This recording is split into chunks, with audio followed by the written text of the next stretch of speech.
Good evening, everyone. Welcome to the channel. Before I begin, here are my disclaimers. Today I am going to give you an update about Super High International Holding Limited Annual Report.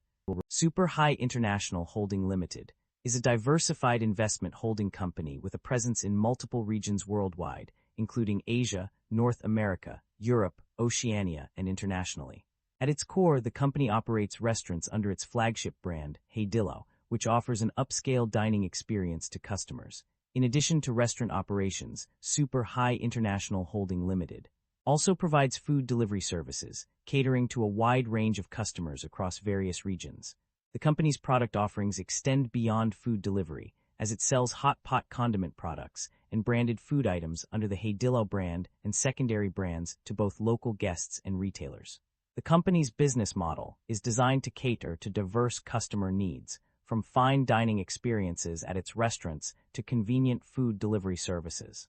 Its ability to adapt to changing consumer preferences has enabled Super High International Holding Limited to establish a strong presence in the global market.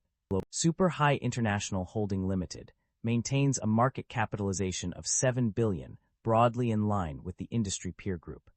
Super High International Holding Limited trades at a lower price-to-earnings ratio of 14 times and a lower price-to-book ratio of 1.63 times relative within the industry. This makes the stock valued slightly lower than its peers in the industry. This likely suggests that investors are less interested about the company, or it could be that the stock have not caught up to the industry valuation and should further be investigated. The company maintains a moderate leverage profile, with liabilities making up 47% of total assets, suggesting a balanced approach between risk management and capital efficiency. Average liabilities have declined over the past 5 years, indicating improving balance sheet discipline and reduced financial risk. The company has consistently reduced its share count, while revenue and equity have grown, indicating disciplined buybacks that enhance long-term per-share value. The income statement shows that the company have been growing its revenue annually, and the operating income have been increasing. This shows that the business model works and the business is expanding. The primary drivers of revenue growth or decline for Haidilao restaurant operations can be summarized into several key factors. Revenue growth is primarily driven by an increase in total guest visits, which rose by 6.8%, and same-store revenue, which increased by 2.9% year-on-year.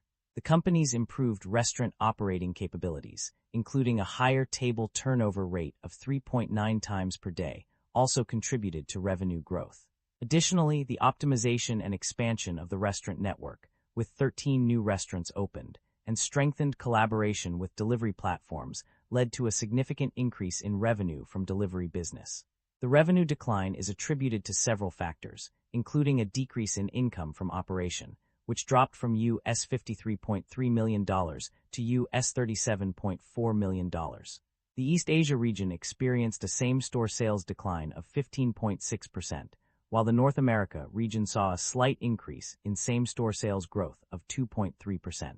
However, this was offset by a decrease in overall revenue share by 1.1%. Furthermore, the income from operation margin decreased from 6.8% in 2024 to 4.4% in 2025, and restaurant-level operating margin decreased from 10.1% in 2024 to 8.7% in 2025. The net income of the company experienced a significant fluctuation over the years. Initially, it increased by 69.6% from $21.4 million in 2025 to $36.3 million, indicating a substantial growth. However, this trend was short-lived, as the net income decreased to $4.4 million in another period. This drastic change suggests that the company faced significant challenges and setbacks. The profit margins of the company also underwent a decline. The income from operation margin dropped by 2.4 percentage points from 6.8% to 4.4%, while the restaurant-level operating margin decreased by 1.4 percentage points from 10.1% to 8.7%.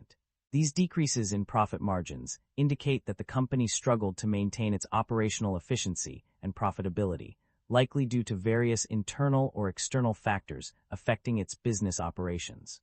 The company's financial performance is a testament to its ability to generate positive operating cash flow.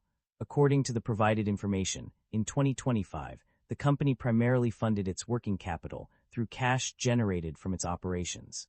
This indicates that the business is able to cover its expenses and investments using its own earnings, rather than relying on external financing. Furthermore, the group's total bank balances in cash, including time deposits, amounted to $172 million, demonstrating a significant amount of liquidity available for future use. This suggests that the company has a stable financial foundation, allowing it to continue generating positive operating cash flow in the long term. Management is emphasizing a long-term approach to growth, focusing on building organizational capabilities and expanding the customer base. This includes prioritizing customer value and employee stability, as well as exploring new business concepts through the Pomegranate Plan.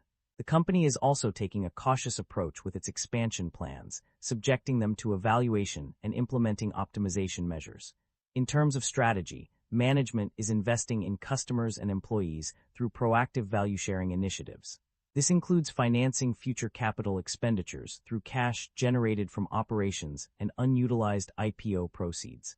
Additionally, the company is identifying strategic investment opportunities and acquiring high-quality target businesses and assets to drive growth. Overall, management's outlook suggests a commitment to sustainable growth and responsible expansion.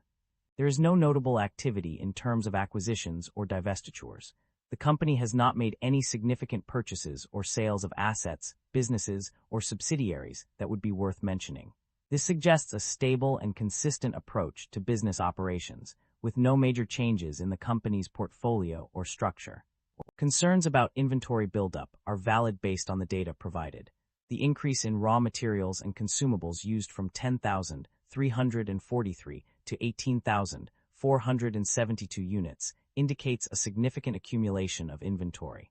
Furthermore, the corresponding cost increase of $25,095 from $282,818 to $257,723 also suggests that the company is holding more stock than necessary. This buildup can lead to several issues, including storage and maintenance costs, potential obsolescence, and reduced cash flow due to tied-up capital and inventory.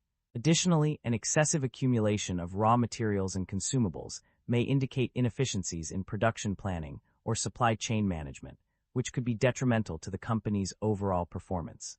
That concludes the financial summary for Super High International Holding Limited. Feel free to comment below, and I will be happy to answer them when possible.